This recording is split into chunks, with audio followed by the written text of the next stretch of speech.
Hello, Washi! Laundry day na naman! Yay! Anong meron? Mancha ng chocolate, Oh. putik, may libag pa! Kaya natin yan! With Pride Washing Machine Detergent, may triple stain-away formula.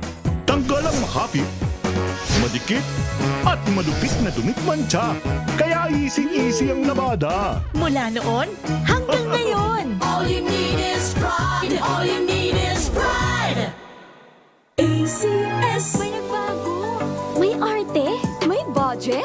Akala nyo lang yon. So solid. White rose papaya. Wow, white rose. White rose papaya. Wow, white rose.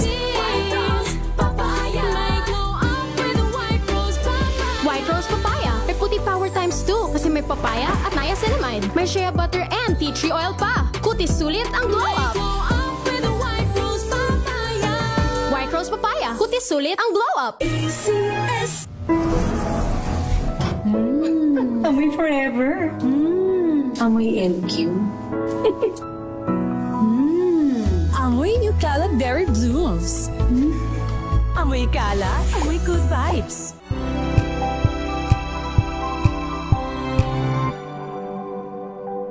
Wow, ang saya. Isang barangay na labada, puro mancha pa. Goodbye, pahinga. Mommy, isang laba lang yan sa Pride Bar Blue. May powerful stain-away enzymes na malupit sa dumit mancha. At di masakit sa kamay. Isang laba lang yan. Hello, pahinga. Hello, Pride Bar Blue. ACS.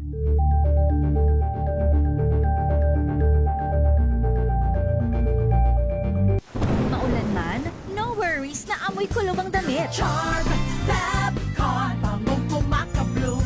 Tanggal amoy kulog sa bango ng charm. Kaya gamit ko, Charm Fabcon with Bloom Fresh technology. Kills 99.9% of kulob-causing bacteria. May aroma burst pa of thousands of flowers and berries. Ang sampay sa loob, no amoy kulob. Bangong kumakabloom sa charm. Charm Fabcon.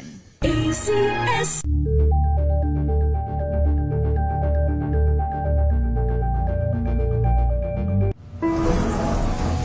Amoy forever.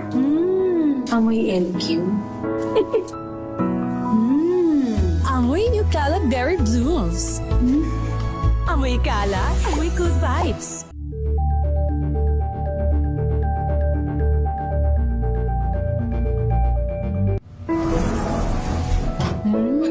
Amoy forever.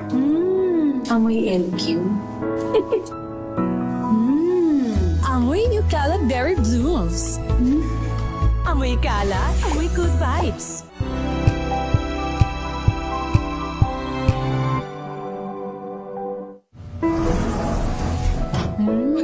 Amoy forever. Amoy LQ. Amoy New Cala Berry Blooms. Amoy Cala, amoy good vibes.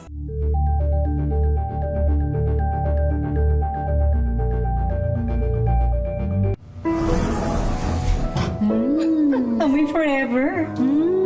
Amoy LQ. Amoy New Cala Berry Blooms. Amoy Cala, amoy good vibes.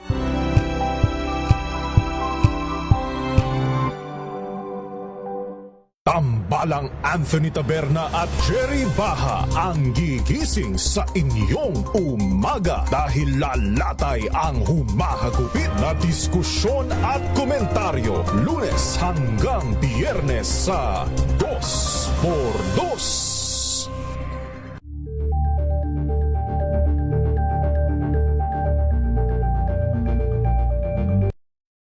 Ang mga maiinit na isyung pambayan, mga balitang kailangan mong malaman, usapin sa pamahalaan, politika, ekonomiya at kabuhayan. Ito ang mga dapat mong malaman, pakialaman at pag-uusapan dahil kayo ang tinig ng mamamayan dito sa Damdaming Bayan.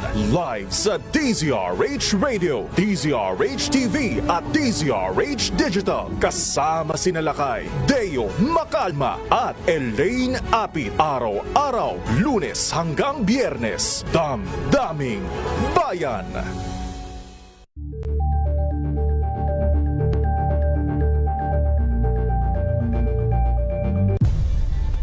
Nagsimula sa pangarap hanggang sa maabot ang tagumpay.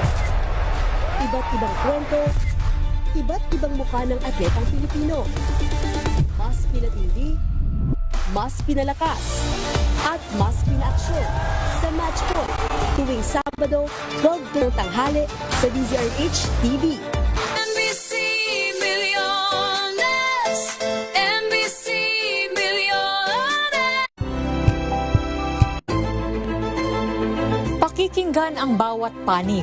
When you fight for justice, think about the queer people. Kung hindi kami magkukwento, sino ang magkukwento para sa amin? Ang mga panawagan. Ipababatid. Hindi talaga ito masusing pinag-aralan ng gobyerno. The women who are beaten and abused. It's time to listen to their voices. Hayan ang iba't ibang boses. Mga kwento mula sa iba't ibang anggulo. Dito lang sa Point of View.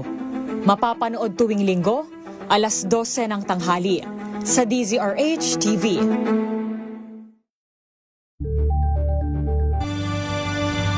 RH.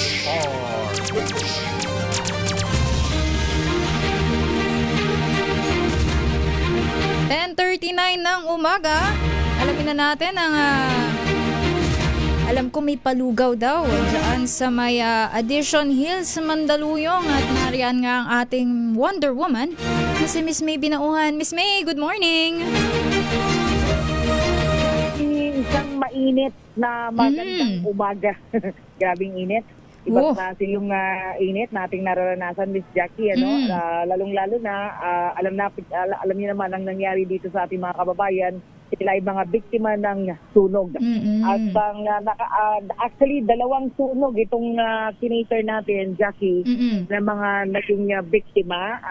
Ewan ko ba kung bakit ang Barangay Addition Mills dito sa Oo nga, no, Miss May, parang halos taon-taon nga, sabi nga din nila taon-taon may sunog dyan sa may Addition Hills, Mandaluyong. Oo nga, ang nakakalungkot at ang masaklap, nung after Christmas, yung unang sunog, December 27, 2025, 164 families at 563 individuals ang equivalent niyan ang mga nasunugan. And then, nangyari yung pinaka-recent lang, itong nakaraang araw lang, January 19, at ang location naman niya ay dito pa rin sa Barangay Addition Hills.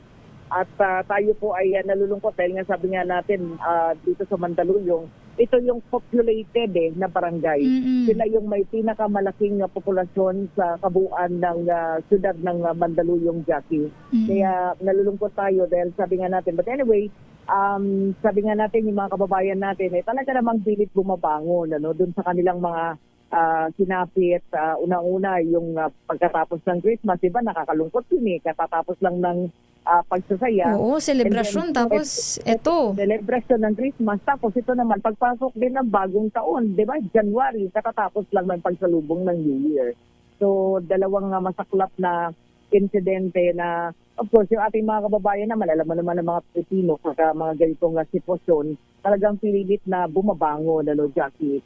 Kaya ngayong araw na ito, tayo ay natutuwa sapagkat ang ating mga partner ay muli nating nakaagapay sa pagbibigay ng tulong sa pamamagitan nila ay nakapaghatid tayo ng of course ng paalmusal. Alam mo naman yung ating lugaw blockbuster, taob yung ating mga nakailang kaldero ba yan na Miss May? 4 na kaldero actually. Almost 1,000 individuals ang ating na-cater ngayong araw na ito at kabuuan ng 198 families dito sa sunog na nangyari nga January 19 at yun namang sa unang sunog noong January 27 yung meron natitira na lamang na more than 40 families, no? So marami-raming individuals yan. Pag sinuma mo na abot din sa almost 1,000 individuals. So So, Miss May, maayos lang tanong dahil- ko lang, no, Miss May, kasi nabanggit mo nga na yung nung December ay nasunugan din sila. Ay, ito yung unang sunog, tapos nitong 19 nasunugan din. Same location din, no, Miss May? Ito din yung Barangay Addition Hills ang nasunugan. So, Magkabilang nakauwi, hindi na ata sila nakauwi ng bahay, wala na talaga. Yung iba, yung unang sunog ay I think nandito na lang ay nasa more than 40 families. Pero yung mga nasunugan ngayong January 19 yan ay naririto pa, no? Kasi alam mo, malaki-laki yung evacuation. Actually, meron ng evacuation center talaga ang Mandaluyong City. At I think second, third floor yung ino-occupy yung mga evacuees na mga nasunugan, Jackie. At tayo ay dito sa ground floor naghalatag ng ating maagang palugaw kasi parang bago mag 7 o'clock naririto na tayo. At siyempre tayo ay natutuwa dahil ang aga din, alam mo yung mga initiative ng ating mga partner like ang office, of course, mismo ay laging nakabantay ang Supremo, Senator Lito Lapid. Pag meron mga ganyan na monitor, Jackie, alam na natin yun. Sasabihin natin ng Senator, matik kay Senator Lito Lapid sa Team Lapid, of course, sa buong Team Lingkod Lapid. Matik na yun, lagi-lagi. Kaya natutuwa tayo sa may mga katulad po ni Senator Lapid, of course, lagi-lagi naman nating nakakaagapay. Kaya mabilis ang ating mobilization. Tapos, dinagdagan pa ng mga grocery packs, no, na ipinagkaloob natin sa 100 families. At yan ay galing sa mga kuyang ng Mayor Lakay Dayo Macalma. Nakita mo yung napakaraming mga grocery Oo packs nga. kahapon? Miss May, yung kahapon parang hindi na nga halos magkasya dun sa lobby natin eh. Oo. Correct. At yan ay galing sa mga Shriner ng Mayor Lakay Dayo Macalma, no? Ang Katimugan Shrine Club na ating of course nakasama. Kaya tuwan-tuwa tayo dahil isa pa, no? Lalo na kasama din natin yung Emilio Aguinaldo, no? Emilio Aguinaldo Masonic Lodge na kasama na katuwang nakahapon ay namigay dahil meron din tayong mga inilaan kasabay ng ating feeding, alam mo ba? Merong inilaan na mga wheelchair para sa ating sa ating mga crippled children, yung mga PWDs na mga bata. So, merong isa tayo na nabigyan pero maraming mga nakaantabay na mga senior, no, na nangangailangan ng wheelchair, Jackie.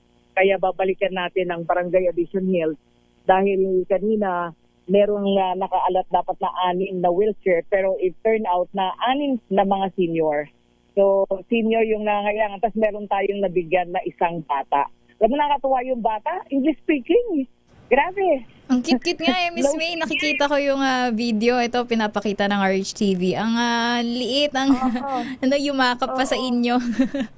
Oo, nosebleed. And of course, kasama natin walang iba. Kundi ang ating Executive Director ng MDC Operation Tulong, si Ma'am Missy Elizalde. Wow, grabe, di ba? Yumakap yung bata. Sobrang lambing at nagpapasalamat dahil kailangan nga naman niya ng wheelchair. Ano ba nangyari dun sa bata, Miss May? May ano pa siya ano ba to? May lagnat ba siya? Kasi meron siyang nakalagay sa noon niya.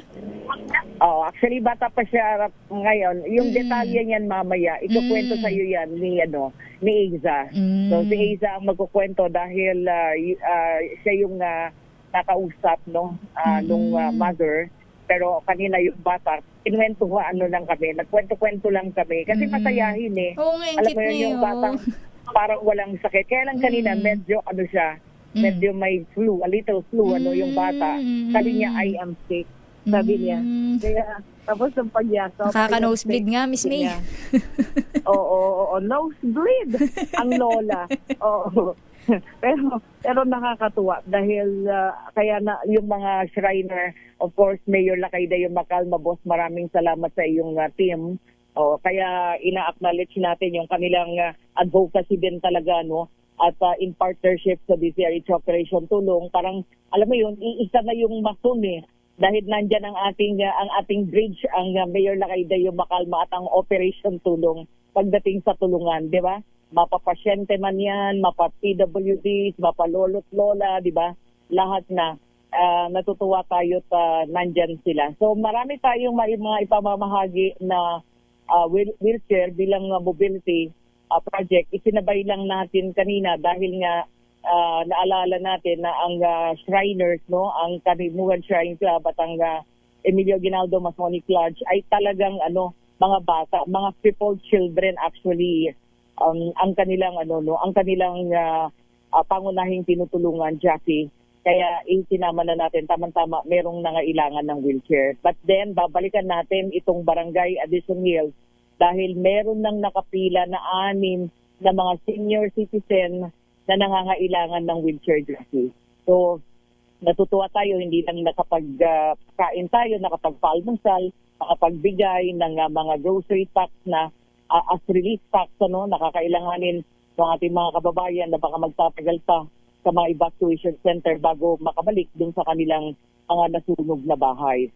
Nakakalungkot man, pero syempre, lagi naman Jackie, ang Pilipino naman talaga sa mga ganitong pagkakataon, lagi naman nagsasama-sama, diba? Nagkakapit kamay para makatulong dun po sa mga biktima ng devastation, lalo na nitong sunog. Ito nga pinag-aalala natin, Jackie, January pa lang, yun yung summer, diba?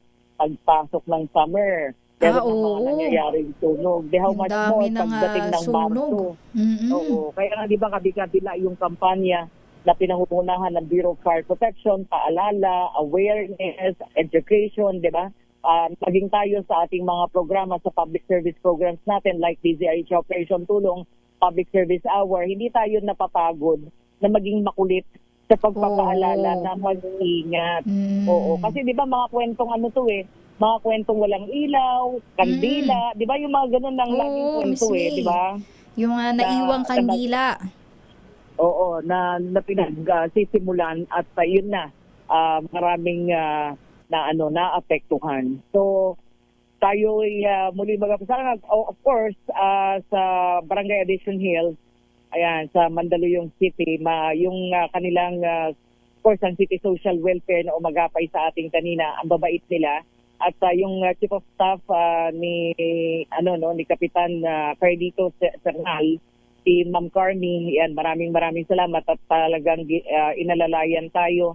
Mula pa yan kagabi nung tayo ay nagpunta sa area para makita natin mismo at paano tayo gagalaw dito sa ating naging mission ngayong araw na ito. Alam mo, napakainit ng araw. Kaya nga sabi ko, sana pag ganito, Jackie, ingat ang ating mga kababayan pagdating sa sunog, di ba?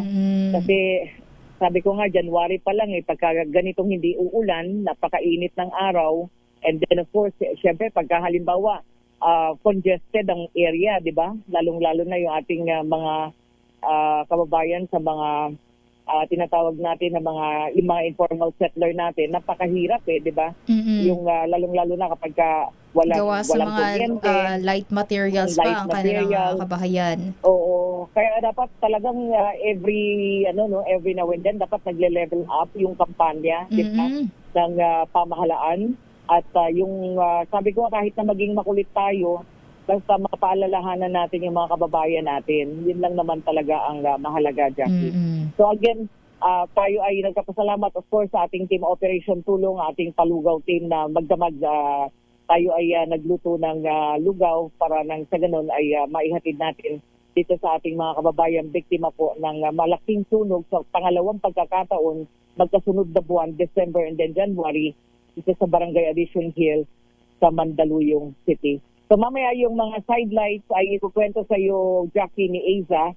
Pero syempre again, pasalamatan natin ang ating palugaw courtesy ng Supremo Senator Lito Lapid at syempre yung mga gift pack, ayan, ang Katimugan Shrine Club at ang Emilio Aguinaldo Masonic Lodge. Maraming salamat po sa pamagitan ng Mayor Macalman. Siguro mamaya ibigay sa iyo ni MG yung listahan ng mga officer ng dalawang mga partners para nang sa ganun na Jackie ay muli ay atin silang isa-isang mapasalamatan sa malaking sa magandang ang tawag nito, magandang puso or malaking puso nila lagi-lagi na makatulong lalong-lalo na sa mga biktima po ng kalamidad at ito nga ay biktima ng sunog. So yan muna, Jackie, ang ating sitwasyon. So natapos na tayo sa ating feeding mission at maging dun sa pagbibigay ng grocery pack as relief pack sa mga nasunugang pamilya dito sa Barangay Addition Hill. At ito nga po ay dito sa Mandaluyong City. Again, ang huling tunog po ay nangyari dito sa Block 36 Barangay Addition Hill at dito po yan sa Mandaluyong City, January 19. Total families, final countdown nila as per Ma'am Carmi ng Barangay Addition Hill sa Jackie, 198 families. Total individuals, 813. At yung mga house owner daw doon, Jackie, 80 talaga, no? At yung mga sharer, alam mo naman pagka ganyan, 46. At yung mga umuupa, 72. No? So yan yung kabuuan ng mga naging biktima ng sunog nito lamang January 19 dito sa Barangay Addition Hill sa Mandaluyong City. So pasalamatan lang natin ang napakasipag na Executive Director natin, Ma'am Missy Elizalde. Nakalaga naman kung makikita mo, wala ding walang keme-keme, Jackie, no? Talagang kung kailangan magbuhat, ang Ma'am Missy nagbubuhat.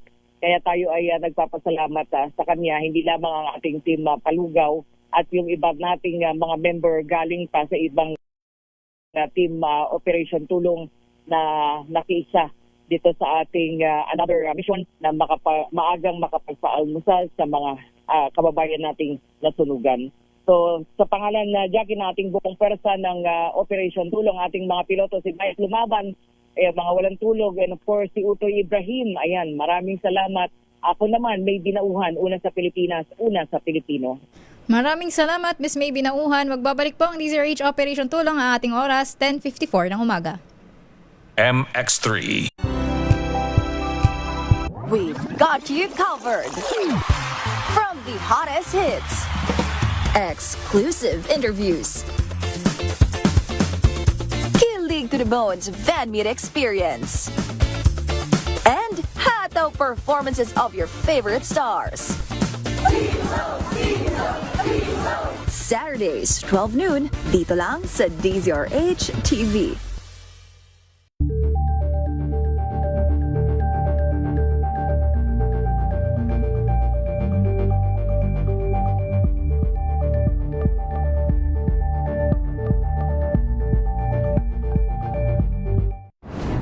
Kung good vibes ang hanap mo, dito ka na sa sigurado. Mula sa mga istoryang nagbibigay ng inspirasyon hanggang sa mga kwentong may dalang solusyon. Mga balitang pampagaan ang pakiramdam at pampaganda ng araw. Hindi lang ba sa good news, kundi the better news. Mula Lunes hanggang Biyernes, 1:00 ng tanghali sa DZRH TV.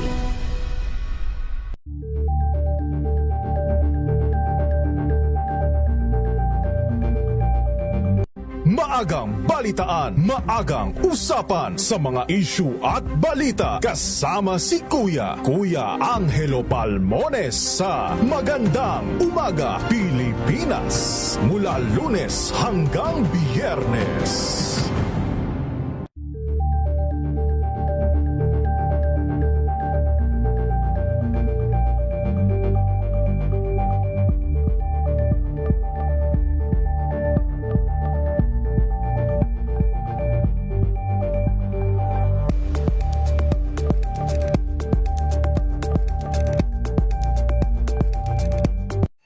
Mga balitang gigising sa inyong umaga. Mga balitang kailangan mong malaman. Mapapakinggan sa ACS Balita sa 2x2.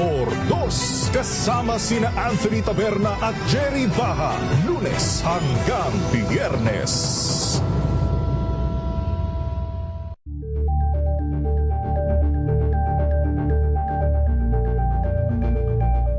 Curious ka ba sa maraming bagay? Kami na ang bahala dyan. Aalamin, tutuklasin at bibigyang linaw namin ang mga katanungang bumabagabag sa inyong isipan. Sa programa kung saan ang bawat sagot ay galing lamang sa mga eksperto. Ang Expert's Opinion, tuwing Linggo 3:00 ng hapon, dito lang sa DZRH TV.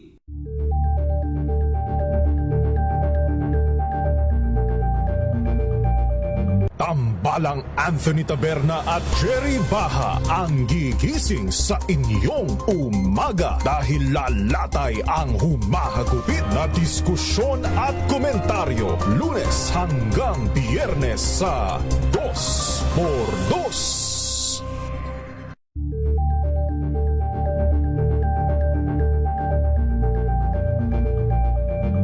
Alamin ang mga maiinit na isyung pambayan, mga balitang kailangan mong malaman, usapin sa pamahalaan, politika, ekonomiya at kabuhayan. Ito ang mga dapat mong malaman, pakialaman at pag-uusapan dahil kayo ang tinig ng mamamayan dito sa Damdaming Bayan. Live sa DZRH Radio, DZRH TV at DZRH Digital. Kasama sina Lakay, Deo Makalma at Elaine Apit. Araw-araw, Lunes hanggang Biyernes. Damdaming Bayan.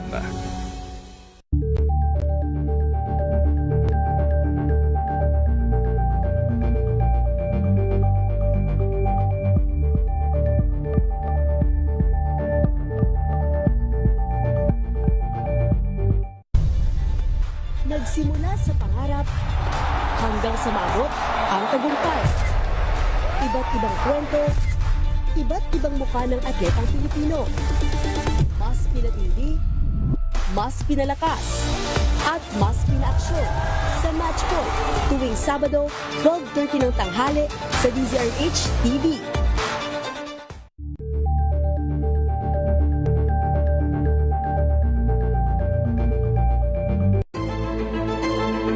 Pakikinggan ang bawat panig. When you fight for justice, think about the queer people. Kung hindi kami magkukwento, sino ang magkukwento para sa amin? Ang mga panawagan, ipababatid. Hindi talaga ito masusing pinag-aralan ng gobyerno. The women who are beaten and abused. It's time to listen to their voices. Hayan ang iba't ibang boses, mga kwento mula sa iba't ibang anggulo. Dito lang sa Point of View. Mapapanood tuwing Linggo, alas 12 ng tanghali sa DZRH TV.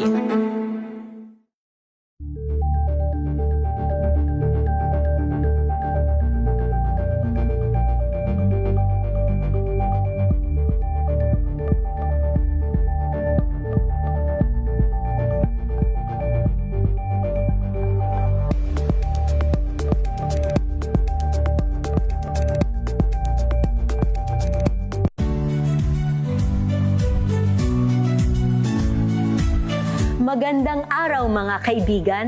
Ito po ang inyong balerina ng bayan, si Lisa Makuha Elizalde, na nag-aanyaya sa inyong samahan kami at ang aming mga espesyal na panauhin para sa kalahating oras ng masayang kwentuhan sa aming programang Art to Art, kung saan ang usapang sining at kultura ay para sa lahat.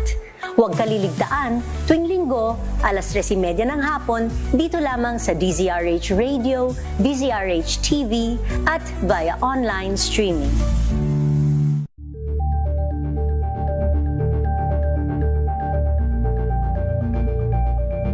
We've got you covered. From the hottest hits, exclusive interviews, Kilig to the Bones fan meet experience. 11:01 ng umaga. Alamin nga natin yung kwento ng batang lalaki na bigyan ng wheelchair dyan po sa may Mandaluyong. Alamin natin sa report ni Isa Gabriel. Isa!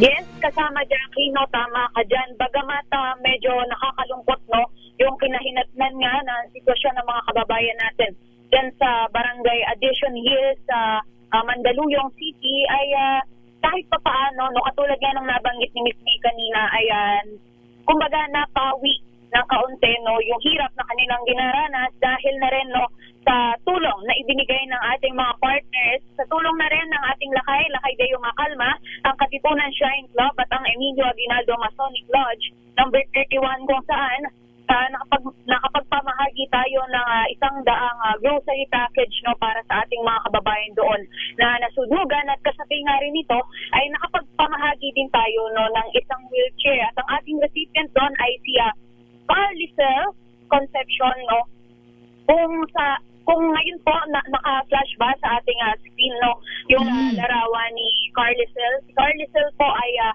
mayroong bakal sa kanyang binte, kaya siya ay hirap na din na maglakad. Bagamat hindi mo mababanaag, no, dun sa mukha ng bata, yung hirap ng sitwasyon niya ngayon, ay talaga namang nakakatuwa dahil na kahit ganun yung kalagayan niya, di ba, sobrang jolly at talagang game na nakikipagkwentuhan pa kanina kala Miss May na grabe din yung pasasalamat niya sa wheelchair na kanyang natanggap. Kasama rin niya kanina, no, ang kanyang ina na si Jelen Decembrano at sabi nga ni Mami kanina, no, itong sitwasyon ng kanyang anak, bukod doon sa mayroon na itong bakal, ay mayroon na talagang iniinda itong karamdaman. Kanina nga, no, nung nag-uusap kayo ni Miss P, nakamonitor tayo na sa kanyang report, ay yun nga, medyo masama ang pakiramdam at nilalagnat pa si Carlisle, pero kasabay nito, no, hindi mo talaga makikitaan na masama ang pakiramdam niya dahil all-out smile pa siyang nagpa-picture. Kala Miss Missy, no, ang ating Executive Director ng MBC Operation Tulong, ganun din sa ating Wonder Woman na si Miss May Binauhan. Ayan, muli nais lang po natin na pasalamatan, no, yung ating mga nakasama sa ating feeding mission, sa ating pamimigay din ng mga grocery package at yung wheelchair na mayroon tayo kanina, no, na naipamahagi natin sa ating mga kababayan. Una na yan, no, si Kapitan Carlito Sernal, ang kapitan po ng Barangay Adhesion Hills dyan sa Mandaluyong City. Gayun din ang kanyang Chief of Staff, no, na talagang game na sumama sa atin mula kahapon na siyang nag-asikaso para maitaguyod natin yung ating operation ngayong araw. Yan, si Ma'am Carmi Gonzalez. At nais din po natin pasalamatan, no, yung coordinator na nakausap natin sa evacuation center, social welfare ng CSWDO ng Muntinlupa City, si Ms. Doreen M. Bisnar. Gayun din, no, muli, nais nating pasalamatan, no, sa tulong ni Lakay Deo Macalma, ang kanyang mga brother mula sa Katipunan Shrine Club at Emilio Aguinaldo Masonic Lodge number 31 na siyang dahilan kung bakit mayroon tayong naipamahagi ngayong araw na mga grocery packages at wheelchair. At syempre, ating senador na lagi nating kasama sa anumang sakuna, mapabagyo o sunog, ano pa man yan, lindol. Syempre, ang ating Senator Lito Lapid. Ayan, kasama Jackie, no, kasalukuyan, no, pabalik na tayo sa ating base. Pero katulad din na nabanggit kanina ni Miss May, I think muli tayong babalik, no, sa Adhesion Hills para magbigay naman ng wheelchair para sa ating mga lolo at lola na talaga namang sumadya pa at kinausap ang ating Wonder Woman para na rin kahit pa paano ay maagapan natin sila sa kanilang mga pangangailangan. Ito si Aiza Gabriel para sa DZRH, una sa Pilipinas, una sa Pilipino. Maraming salamat, Isa. At muli po nagpapasalamat tayo sa Katimugan Shrine Club at Emilio Aguinaldo Masonic Lodge number 31. Andyan po sina Randy Ronald Lau, Joey Pereda, Ronald Yulo, Ruel Nicolas, Randy Ferraran, Randy Ferraren, RJ Abad, Vin Gravador, Kristen J. Reyes, John Salazar at Bobby Lubag. Maraming salamat po dahil po sa inyo ay nakapamigay po tayo ng grocery at tulong sa ating mga kababayan dyan po sa Adhesion Hills, Mandaluyong.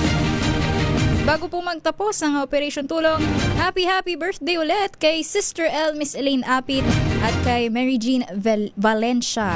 Happy birthday and God bless. Yan nga ho, dyan na po nagtatapos ang DZRH Operation Tulong sa araw po ngayong araw ng Miyerkules.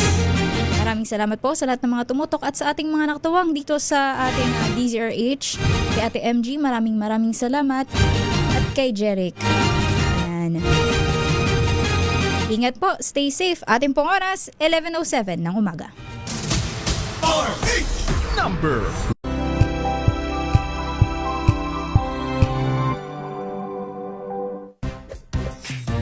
Ang galing-galing mo. Smart dishwashing paste ko. Pritong ulam na masebo. Plato o kaldero. Tanggaling for everyday. Ganyan pag smart